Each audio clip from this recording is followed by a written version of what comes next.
The Florida Gators, of course, gave Alabama its biggest challenge in 2020. Really good football game. That I think that the final score was a little bit closer than the threat was. We're all crediting Florida with giving them a game. They certainly did. They were within firing distance, but when you got the ball at your own 3-yard line with like 8 seconds left in the game, you're not threatening to win the game. So it was never truly in doubt. But you get within a score, you got a chance. And they needed to shut down Alabama before they got a couple first downs and punted the footballs to give themselves a real chance. But they did give Bama the best game there in 2020.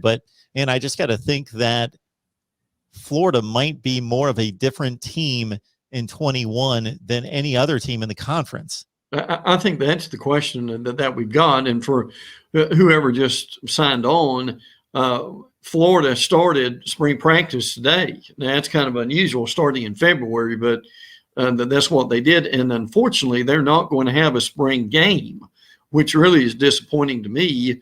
Now, the stadium is a testing site for COVID, and that's one of the reasons that they use. Now, that they're going to do and provide fans with some streaming opportunities. I don't know what that's going to be. I hope it's more than just stretching. That fans can actually see some of these players that are going on. But look, your point's a good one. I mean, Kyle Trask is gone. Kyle Pitts is gone. Who are going to replace those guys? I mean, Emory Jones and Anthony Richardson are two guys at quarterback who are going to be coming in too.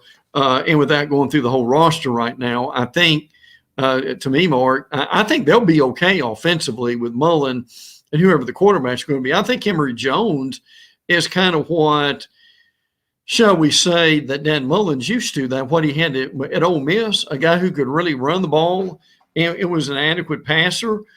So I think that's more of what he likes to do offensively.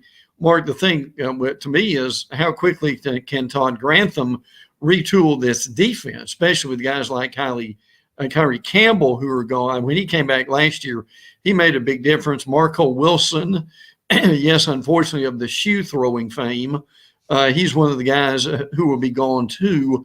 So that is a big question. Now, again, Florida begins the season playing FAU in Gainesville. Then they go, I think this is kind of intriguing. Then they go to South Florida and Tampa. Now, look, Mark, I'm sure you read between the lines on this one real quick. Tampa's a big Gator fan area that you've got a lot of alumni in Tampa. So I think that's for recruiting purposes as much as anything else.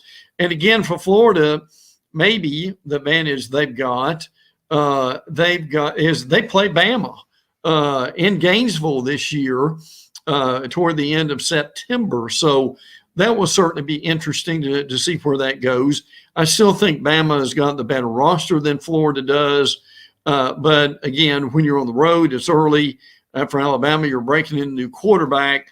You really never know what's going to be going on. So all these things make Florida rather intriguing for 2021.